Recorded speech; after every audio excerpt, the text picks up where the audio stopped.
बिस्मिल्लाहिर्रहमानिर्रहीम। अस्सलाम वालेकुम dear students, I hope you will be fine. प्यारे बच्चों, क्लास 10th की केमिस्ट्री की बुक हमने स्टार्ट की हुई है और चैप्टर 16 के हमारे शॉर्ट क्वेश्चन कंप्लीट हो गए हैं। आज की वीडियो में मैं आपके साथ लॉन्ग क्वेश्चन का सोल्यूशन शेयर करूंगी, तो आपने वीडियो को बिल्कुल भी स्किप नहीं करना, ठीक है। इसमें कुछ क्वेश्चंस ऐसे हैं जिनके आंसर आपको बुक पे नहीं मिलेंगे, तो वो मैं आपको नोट डाउन करवा दूंगी, तो वो आप लाजमी नोट कर लीजिएगा, ठीक हो गया। उसके बाद जो बाकी क्वेश्चन हैं उनके आंसर मैं आपको बुक पर ही मार्क करवा दूँगी।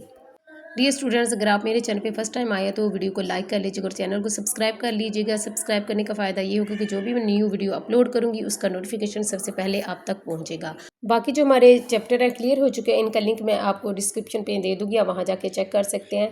इसके अलावा मेरे चैनल पे उर्दू इंग्लिश मीडियम जो केमिस्ट्री है और कंप्यूटर है वो भी आपके साथ शेयर किए जा रहे हैं, उनके लेक्चर। इसके अलावा कंप्यूटर की बुक के कंप्यूटर की बुक हमारी कंप्लीट हो चुकी है। एसएसटी की बुक में भी 1-2 लेसन रह गए हैं। इसके अलावा उर्दू के जो लेक्चर है वो भी आपके साथ शेयर किए जा रहे हैं, उसके भी थोड़े बहुत लेसन रह गए हैं। इंग्लिश की भी जो इजी क्वेश्चन आंसर है वो आपके साथ मैं शेयर कर रही हूँ। तो प्यारे बच्चों, हमारे चैनल के साथ जुड़े रहिएगा। तमाम अपडेट्स एग्ज़ाम के हवाले से, नोट्स, हर चीज़ आपके साथ शेयर होती है। चैनल को सब्सक्राइब कीजिएगा और वीडियो को ज़्यादा से ज़्यादा लाइक कर लीजिएगा।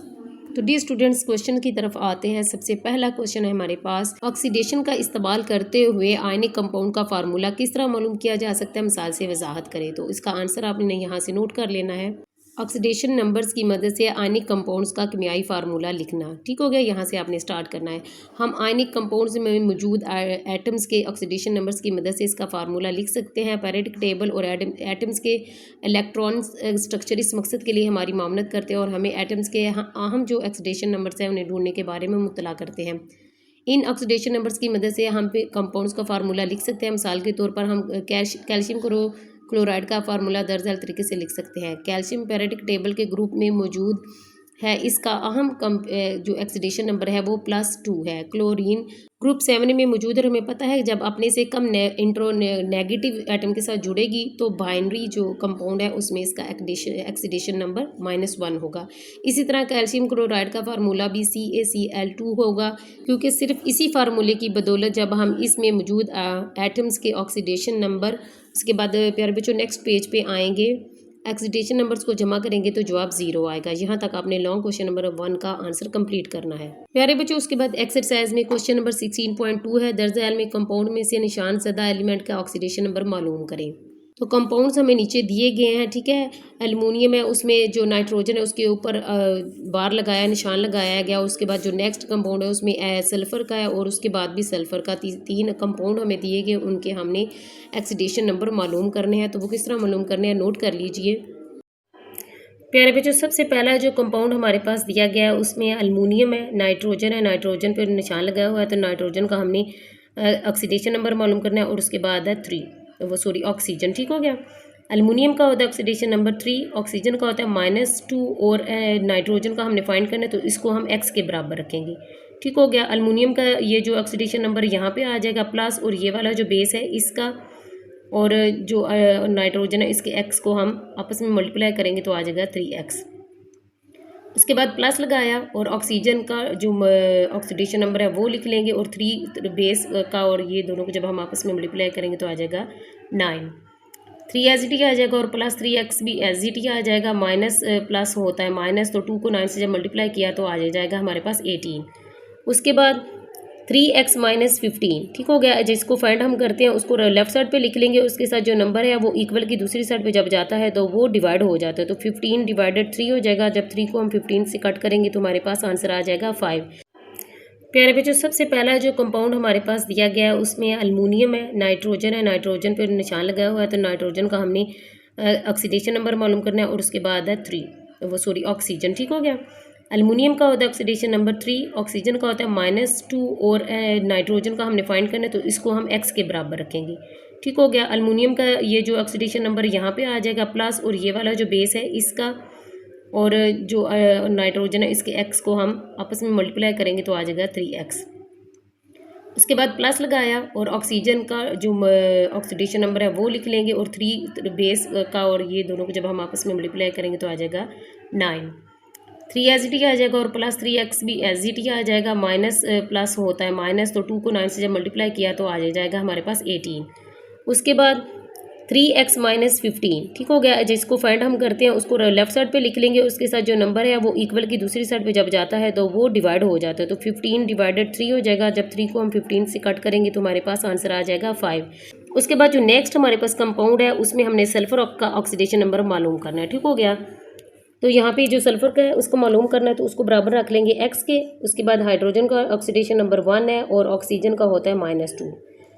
हाइड्रोजन का 1 है तो 1 लिख लेंगे। उसके बाद ये जो 2 है इस तरह लिख लेंगे ब्रैकेट के अंदर, प्लस ये आगे सल्फर का है तो सल्फर को x है तो x को जब 2 से मल्टीप्लाई करेंगे तो आ जाएगा हमारे पास 2x, ठीक हो गया। फिर प्लस उसके बाद ऑक्सीजन है, ऑक्सीजन का ऑक्सीडेशन नंबर -2 और उसके बाद ये वाला जो 7 है इसको इधर बाहर लिख लेंगे।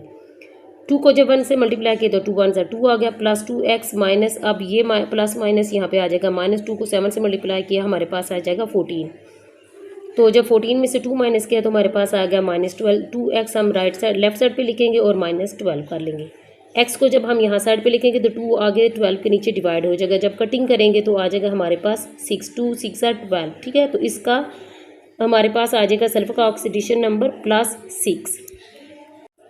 उसके बाद प्यारे बच्चों जो थर्ड कंपाउंड है उसमें भी हमने सल्फर का ही ऑक्सीडेशन नंबर मालूम करना है, ठीक है। यहाँ पे नाइट्रोजन है, ठीक है। उसके बाद सल्फर है और ऑक्सीजन है।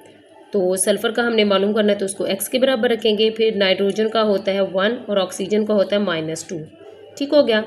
अब नाइट्रोजन का होता है 1 तो हम लिख लेंगे 1 और इसका ये जो 2 है इस तरह इसको ब्रैकेट में लिख लेंगे, ठीक हो गया। इसके बाद प्लस, फिर उसके बाद सल्फर है, सल्फर की बजाय हम इसको 2 लिखेंगे और उसका ये वाला x इस तरह लिख लेंगे, आपस में मल्टीप्लाई करेंगे तो 2x हो गया। प्लस फिर उसके बाद ऑक्सीजन है तो ऑक्सीजन का होता है -2, ऑक्सीडेशन नंबर ये लिख लेंगे और उसके बाद ये वाला 3 इसको ब्रैकेट में लिख लेंगे, ठीक हो गया। अब 2 को 1 से मल्टीप्लाई किया तो 2 1 से 2 हो जाएगा, प्लस 2x आ जाएगा और ये प्लस माइनस होगा माइनस, और इन दोनों को जब हम आपस में मल्टीप्लाई करेंगे तो आ जाएगा हमारे पास 6। फिर उसके बाद 6 में से 2 माइनस किया तो आ जाएगा 4 और 2x हम राइट साइड पे लिख लेंगे, सॉरी लेफ्ट साइड पे लिख लेंगे, ठीक हो गया। अब जब x को हम साइड पे करेंगे तो 2 नीचे आके 4 के डिवाइड हो जाएगा, तो 2 को जब 4 पे डिवाइड करेंगे तो आ जाएगा इसका आंसर 2। तो हमारे पास आएगा सल्फर का ऑक्सीडेशन नंबर +2, ठीक हो गया। आई होप कि आपको समझ आ गई होगी। उसके बाद प्यारे बच्चों नेक्स्ट एक्सरसाइज में क्वेश्चन नंबर 16.3 है, आयनक चार्ज का इस्तेमाल करते हुए जज़ार कंपाउंड का फार्मूला तहरीर करें, ठीक है। तो इनका आंसर मैंने यहाँ पे नोट कर लिया है। कंपाउंड का नाम है, फिर उसके बाद शामिल आयन से, फिर केमिकल फार्मूला है। सोडियम हाइपोक्लोराइड है, उसका होगा केमिकल फार्मूला NaClO, ठीक है, ठीक हो गया। उसके बाद कैल्शियम ऑक्सलेट है, उसका होगा C8C2O4।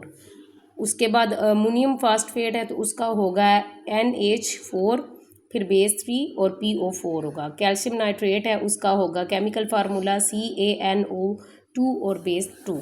ये आपने नोट कर लेनी है, ठीक हो गया। उसके बाद बढ़ते हैं नेक्स्ट क्वेश्चंस की तरफ। नेक्स्ट प्यारे पे जो क्वेश्चन नंबर 16.4 है, फ्यूल सेल्स के काम करने के तरीके की वजाहत करें। इसका आंसर आएगा पेज नंबर 43 पर। क्वेश्चन नंबर 4 आपने यहाँ से नोट करना है फ्यूल सेल्स, ठीक हो गया। फ्यूल सेल्स में हमें एक ऐसा तरीका कार मुहैया करते हैं जिनसे कीमियाई एनर्जी इलेक्ट्रिक एनर्जी में तब्दील हो जाती है। इन सेल्स में हाइड्रोजन और ऑक्सीजन गैसेस बतौर फ्यूल्स इस्तेमाल होकर बिजली बनाती हैं।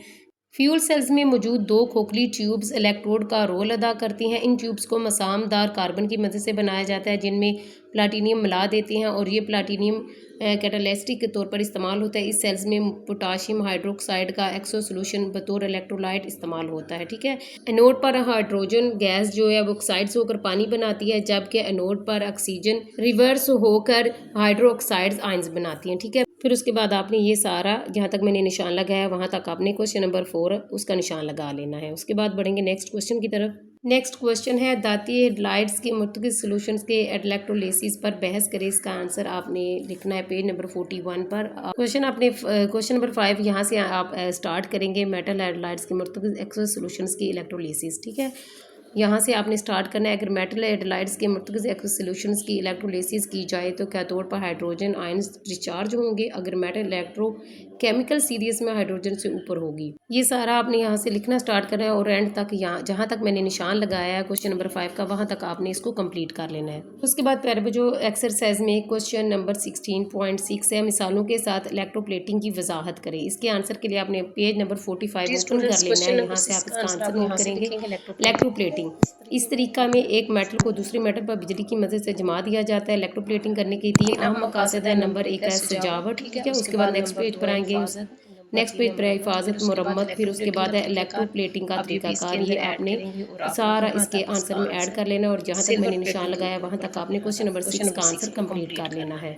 उसके बाद लास्ट क्वेश्चन है एक्सरसाइज का हमारे पास। क्वेश्चन किसे कहते हैं? आयरन की क्वेश्चन के दौरान होने वाले रिएक्शंस की वजाहत करें। तो इसके आंसर के लिए आपने पेज नंबर 44 ओपन कर लेना है और यहाँ से आपने आंसर स्टार्ट करना है। क्वेश्चन यहाँ जंग लगना एक कुदरती अमल है जिसकी वजह से एक मेटल माहौल के साथ केमिकल रिएक्शन की वजह से बतदरीज खत्म होती है।